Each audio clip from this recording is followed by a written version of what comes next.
Voter പട്ടികയിൽ പേര് ചേർക്കുവാനുള്ള സമയം കഴിഞ്ഞു എന്ന് നിങ്ങൾ കരുതുന്നുണ്ടോ? SIRന്റെ കരട് പട്ടികയിന്മേൽ പരാതികളും ആക്ഷേപങ്ങളും തർക്കങ്ങളും നൽകുവാനുള്ള അവസാന തീയതി കഴിഞ്ഞു എന്നതിൽ നിങ്ങൾക്ക് ആശങ്കയുണ്ടോ? എങ്കിൽ നിങ്ങളുടെ വോട്ടവകാശം നഷ്ടപ്പെടാതിരിക്കുവാൻ ഈ വീഡിയോ മുഴുവനായി കാണാൻ ശ്രമിക്കുക. SIR കരട് പട്ടികയിന്മേൽ പരാതികളും ആക്ഷേപങ്ങളും നൽകുവാനുള്ള സമയപരിധി ജനുവരി 30 അവസാനിച്ചു.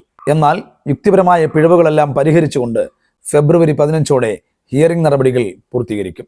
ശേഷം ജനുവരി 30 വരെ അപേക്ഷിച്ച എല്ലാവരെയും ഉൾപ്പെടുത്തിക്കൊണ്ട് അന്തിമ വോട്ടർ പട്ടിക കേരളത്തിൽ 2026 ഫെബ്രുവരി 21 പ്രസിദ്ധീകരിക്കും. എന്നാൽ വോട്ടർ പട്ടികയിൽ പേര് ചേർക്കുവാനുള്ള സമയവും അവസരവും കേരളത്തിൽ അവസാനിക്കുന്നില്ല. 2026 നിയമസഭാ തെരഞ്ഞെടുപ്പിന്റെ നാമനിർദ്ദേശ പത്രിക സമർപ്പിക്കേണ്ട അവസാന തീയതി എന്നാണോ അന്ന് വരെയും നിങ്ങൾക്ക് വോട്ടേഴ്സ് ലിസ്റ്റിൽ പേര് ചേർക്കുവാൻ അവസരമുണ്ട്. എന്നാൽ ഇവിടെ ശ്രദ്ധിക്കേണ്ടത്, ജനുവരി 30 ശേഷം വോട്ടേഴ്സ് ലിസ്റ്റിൽ പേര് ചേർത്തവർ ഇലക്ഷൻ കമ്മീഷൻ ഫെബ്രുവരി 21 പ്രസിദ്ധീകരിക്കുന്ന അന്തിമ വോട്ടേഴ്സ് ലിസ്റ്റിൽ ഉണ്ടാകില്ല. പകരം ജനുവരി 30 ശേഷം പേര് ചേർത്തവരെല്ലാം ഉൾപ്പെടുത്തിക്കൊണ്ട് ഇലക്ഷൻ കമ്മീഷൻ ഒരു സപ്ലിമെന്ററി ലിസ്റ്റ് പ്രസിദ്ധീകരിക്കും. വരാനിരിക്കുന്ന നിയമസഭാ തെരഞ്ഞെടുപ്പിന് മുന്നോടിയായിട്ടായിരിക്കും ഈ ലിസ്റ്റ് പ്രസിദ്ധീകരിക്കുന്നത്. ഈ സപ്ലിമെന്ററി ലിസ്റ്റിലുള്ളവർക്കെല്ലാം തന്നെ വോട്ട് ചെയ്യാനുള്ള അവസരവും ലഭിക്കും. അർഹരായവർക്കെല്ലാം തന്നെ വോട്ട് ചെയ്യാനുള്ള അവകാശം ലഭിക്കണമെന്ന ഈ ദൗത്യം മാക്സിമം പേരിലേക്ക് ഷെയർ ചെയ്യുക.